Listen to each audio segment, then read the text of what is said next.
mailpluses! Hope you had a fantastic and relaxing weekend. I'm here to help kickstart your Monday by bringing you your regular dose of trivia.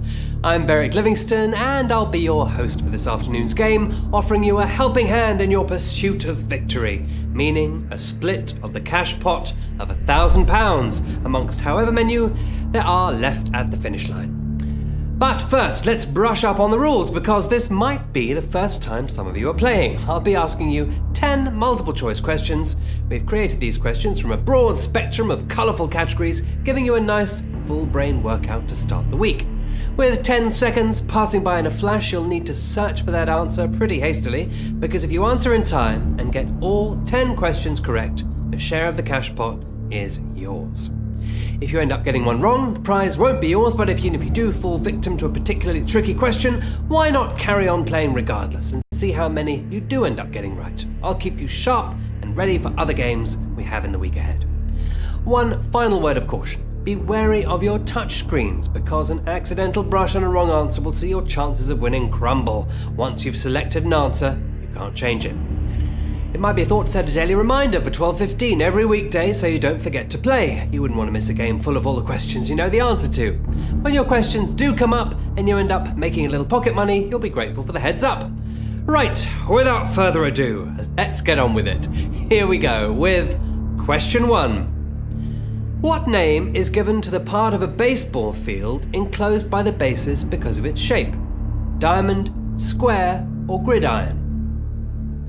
So popular is the game in the States that during World War II, the US military designed their own specific grenade to be the size and weight of a baseball to capitalize on the soldiers' existing skill set. If you're a fan of the game, you'll know the part of the field enclosed by the bases is known as the diamond.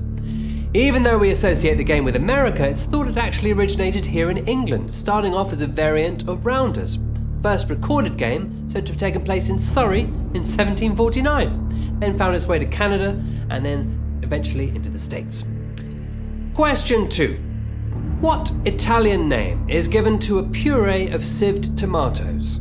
Cassava, polenta, or passata? With an average life expectancy of 83 years in Mediterranean countries, the regional diet is said to be amongst the healthiest in the world, full of foods rich in oils, healthy fats, fish, whole grains, and tomatoes in the form of fresh passata. The foodies amongst you may have known that cassava is a long starchy vegetable used to make tapioca, and polenta is made from ground cornmeal, served hot or cold. First two are behind us now, and we still have 3,853 players in the game. Remember, you can still play along for fun if you get one wrong. Let's move on to question 3. Which of these is an example of a preposition? And, well, or with? Cast your mind back to those school days and those riveting lessons in grammar. There are 150 prepositions in the English language, and one of them is the answer to this question.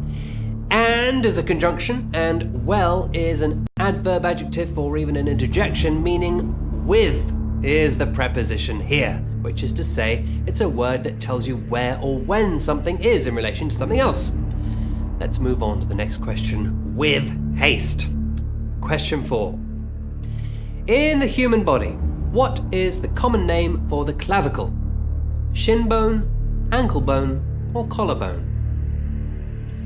If you've fractured it before, you probably have some very uncomfortable memories because it can be one of the most painful bones to break, though it's actually relatively quick to heal, especially for children. It's the collarbone. Common injury due to its positioning, the length of it, and its fragility. It gets the name clavicle from the Latin word clavicula, meaning little key, because the bone twists and rotates along its axis like a key when we move our shoulders. Well done, 1,778 of you getting that one right. A little bit easier than the last question, you're finding it. Well done. Question 5. Which of these acts was supposed to be headlining Glastonbury this year? Coldplay, Paul McCartney, or Pet Shop Boys? Festival's record crowd is 300,000 people, and that was set in 1994 when headliners The Levellers performed on the Pyramid stage. Coldplay hold the record for the most times headlining Glastonbury with 4 appearances, but they were not announced in the 2020 lineup. It's ex-Beatle Paul McCartney who was due to play, Of course, Glastonbury was cancelled, otherwise I'm sure some of you would be right there, right now, trudging home with a cracking headache and some ice-cold memories. We have conquered the first half of the game now, and we have Fire Hazard, we've got Barry 4, Chris 37, Daniel 36, Sheila 0, and 1,454 of you still with us. Clearly well read in anatomy, Italian foods, and the summer festival lineups. You've started strong, let's see if you can finish strong too. Here's question 6. Which of these is not a character in Dickens' Oliver Twist? Harry Maylie, Noah Claypole, or Kit Nubbles? The workhouse that Oliver Twist lived in and the scene for the famous utterance, "Please sir, I want some more," is actually a very accurate depiction of the workhouse conditions of the day, based on what we know. Serving meals including bread and butter, beer, cheese and bread, and a little bit of meat throughout the week. Kit Nubbles does not appear in the tale. He is, however, a character in another of Dickens' novels, The Old Curiosity Shop, which was described by Queen Victoria as very interesting and cleverly written. High praise, considering she was herself written about in the text. And 78% of you getting that one right. Well done. On to question 7. Which is the most common name used in British nursery rhymes? John, George, or Jack? Nursery rhymes, also referred to as Mother Goose rhymes. One of the oldest ever recorded is the rhyme to help you remember the days of the months. 30 days hath September, which dates back to the 13th century. Jack, traditionally of course a diminutive of John, is used in a variety of nursery rhymes. Of course there's Nimble Jack, who jumped over the candlestick, Jack and Jill, who fell down the hill, Little Jack Horner, who sat in the corner, Jack Sprat, who could eat no fat, and don't forget the house that Jack built. So Jack is the right answer there. Moving swiftly on to question 8. Which of these chemical elements was not named after a place? Rhodium, germanium, or strontium? Chemical elements are sometimes named after the places they're found or the scientists that found them, although 2 of the elements are named after the unflattering description of their odour. Bromine, meaning stench, and osmium, which means smells, and they do both smell rather unpleasant. Rhodium is named not after roads, but after the rose colour of the metal. Strontium is named after the Scottish village of Strontian, where it was discovered in the lead mines, and it was chemist Clemens Winkler who named germanium, at first wanting to call it Neptunium, which had already been taken, so instead Winkler named the new element germanium in honour of his homeland, Germany. The final 2 questions are now upon us. We have 625 players still in it to win it. Strap yourself in, or have a final sip of tea, as we face the penultimate question, question 9. Approximately how many thunderstorms happen around the world every day? 45,000, 10,000, or 1,000?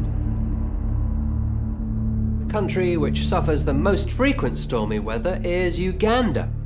Thunder is reportedly heard on average 242 days of the year, and you thought the British Isles were bad.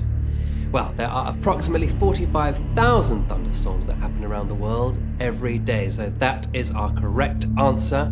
And if you like your weather electric, your next stop after Uganda should perhaps be storm-prone Venezuela, where there's a specific local phenomenon known as Catatumbo lightning, which looks both apocalyptic and stunning in equal measure.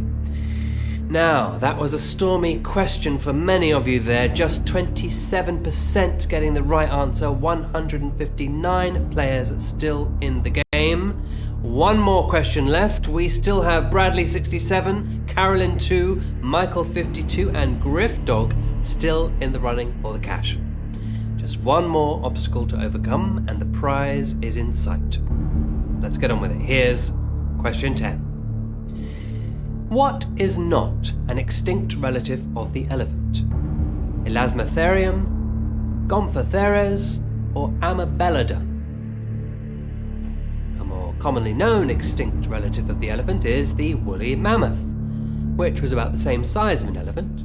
There have also been fossil records of a woolly rhinoceros-like creature, so not a relative of the elephant, and it's the answer we wanted here, known as an Elasmotherium.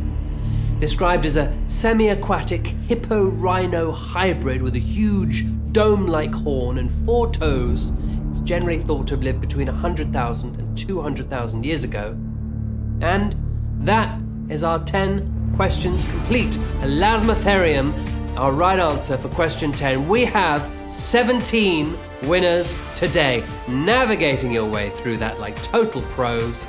Bubble Baths, well done to you. Savita, Bika, Bilko55, Game More, Lucas13, and all of you. Fantastic efforts all round. No mistakes made. Lots of bragging rights earned. Well done. Remember, there'll be games every day this week, so please do revisit us and give us another set of questions a go. And if any of your friends or family need a brain-tickling afternoon activity with chances of a nice cash win, get them to play too. There's no joining fee, so there really is nothing to lose. It's always a pleasure to be your guide and moral support. I look forward to seeing you again later in the week. Have a great afternoon. And for today's winners, we hope you enjoy soaking in that glory. Bye for now.